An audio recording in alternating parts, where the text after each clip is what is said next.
You got an iPad or iPhone and it's stuck in DFU mode, black screen, but it's detecting on the computer. When you try to restore it on iTunes, it gives you error 4014.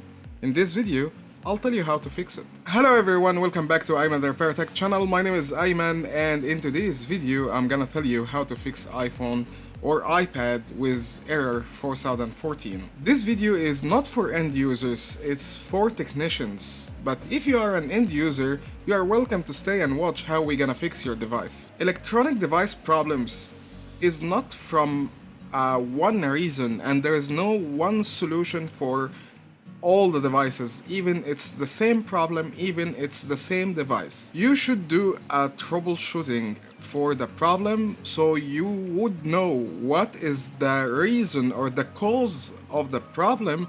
Then you apply what necessary action to fix or replace the damaged part. Error 4014 is very common and it could be from the NAND chip, and it could be from the RAM is not installed properly on the top of the CPU, and it could be from the CPU itself is not correctly installed, or there is a crack on the balls underneath the CPU. It could be for many reasons. In this video I'm gonna show you an iPad stuck in DFU mode with error 4014, and the first thing I did, I removed the NAND, rebuild it, checked it on the programmer, and the NAND is reading and writing very fine, no problem. Rebuild the NAND, put it back, and still I got an error 4014. The next step is to remove the NAND again and check diode mode measurements under the NAND to check the connection between the NAND and the CPU and the connection between the NAND and the power chip. When I checked, I found out that there is disconnection in some of the pads, 4 or 5 pads disconnected, and those pads are connected to the CPU directly, no components between. So I decided to remove the CPU, rebuild it, and put it back.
Unfortunately, the disconnection is not because a crack or a disconnected solder ball, but it's because there is a cut on the board itself.